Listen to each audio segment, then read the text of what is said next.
Tonight, on Legislative Review. Our proposed tax on wireless devices. Plus, a bill concerning the selection of university presidents. And dueling bills on designating the state's official state clam. That's coming up on Legislative Review. Thanks for joining us on Legislative Review. I'm Angela Nolasco with your highlights of today's hearings in the legislature. A bill introduced in the House Finance Committee Tuesday morning could potentially impact the cost of your next smartphone. House Bill 1517 proposes to provide funding for digital equity programs across Washington by applying a $2 excise tax on the sale of smart wireless devices over $250. These range from smartphones to laptops to Bluetooth speakers, tablets, and smart TVs. Today we're right here in the center part of our state. Under the bill, tax revenues would fund the state's digital equity account, which was created back in 2022, to fund programs that improve digital access in underserved communities. Seattle Democratic Representative Mia Gregerson is the bill's prime sponsor. This is less than 1% of the cost of the device, so we know that consumers' activities are not going to change because of this.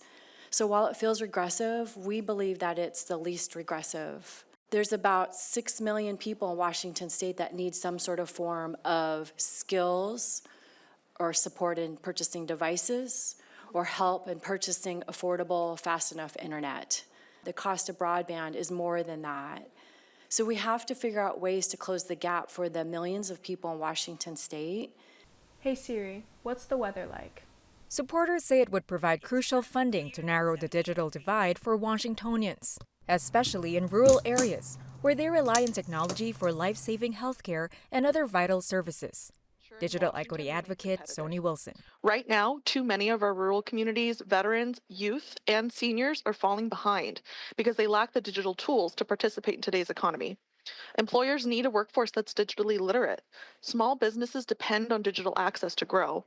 Telehealth keeps rural hospitals open and reduces strain on emergency rooms. Access to technology isn't just about convenience. It's about economic mobility, healthcare access, and ensuring Washington remains competitive. However, critics from the wireless tech industry and retailers raised concerns about the tax impacting consumers and vendors, especially when applying it to various devices. Crystal Leatherman of the Washington Retail Association. We believe digital equity, if it is identified as a priority by the legislature, it should be a responsibility shared by all, not just a specific sector and our consumers. This isn't just adding a flat $2 fee on wireless internet connected devices. This would be, it's not a simple surcharge. It creates a massive compliance burden for retailers. We must manually SKU, track, and apply the tax to every qualifying device, an expensive and time-consuming process.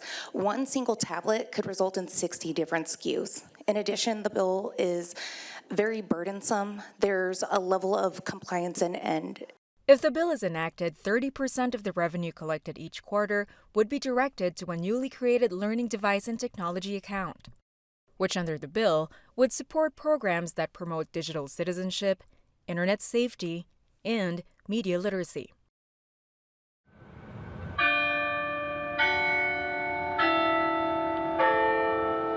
The House Post-Secondary Education and Workforce Committee met Tuesday afternoon to discuss a bill seeking to reform the appointment of presidents in higher education institutions.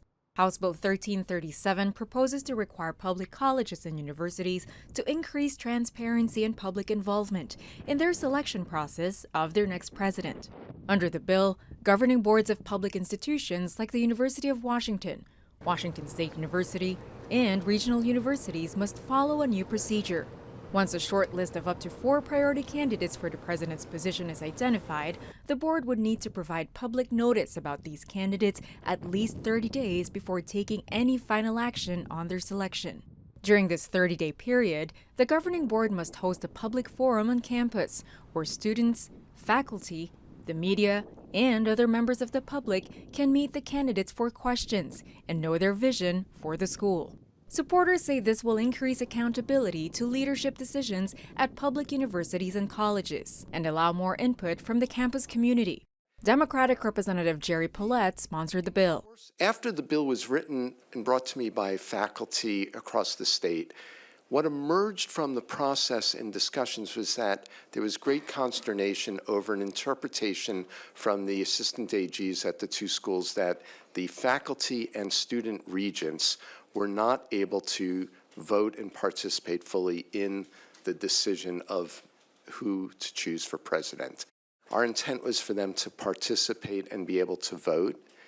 This bill corrects that with the great support and discussions of the two great universities, and it covers as well the community and technical college systems, student trustees.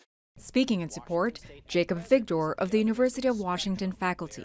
The institutions have some leeway, but the University of Washington, as you've heard, conducted a process that was basically behind closed doors. The Board of Regents was the only set of people that had any information about who the finalists were, and our faculty and student regents were excluded from the late stages of that process. We value transparency in the search process because we value transparency in our presidents. And we believe all Washingtonians benefit from being served by a president who is open and honest, and we don't have to worry about them suddenly disappearing to take another job. Sam Ligon of Eastern Washington University faculty also spoke in favor of the bill. We do not pick Supreme Court justices behind closed doors. We don't hire chiefs of police behind closed doors. If people can't come out, people who want to be chiefs of police can't come out in public and be vetted by the public, I think that's a mistake, and I think it hurts the public. No one testified against House Bill 1337.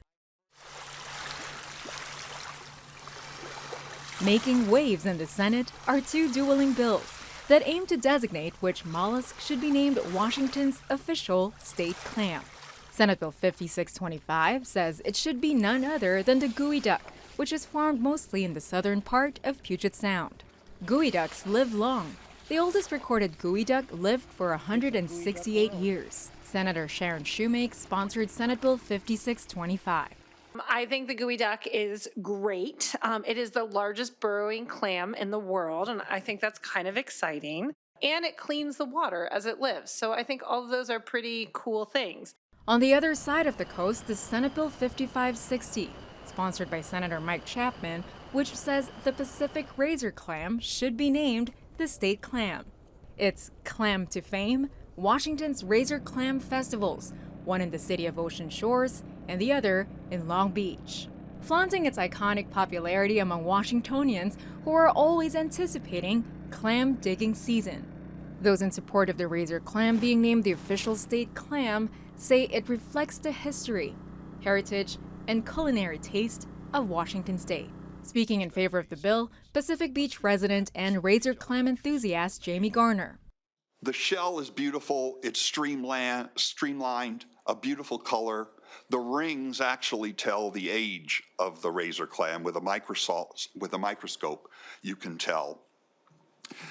I would respectfully ask the supporters of the geoduck to please consider accepting becoming the state bivalve.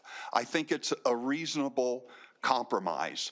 Now the race could be tight, with supporters for each clamoring for the recognition. For now, we'll keep a close eye on which clam digs its way through the end of session. Whichever clam gets selected is sure to be celebrated. The 2025 legislative session runs for 105 days. It convened January 13th and is scheduled to adjourn on April 27th. Keep watching TVW for more updates, and thank you for joining us.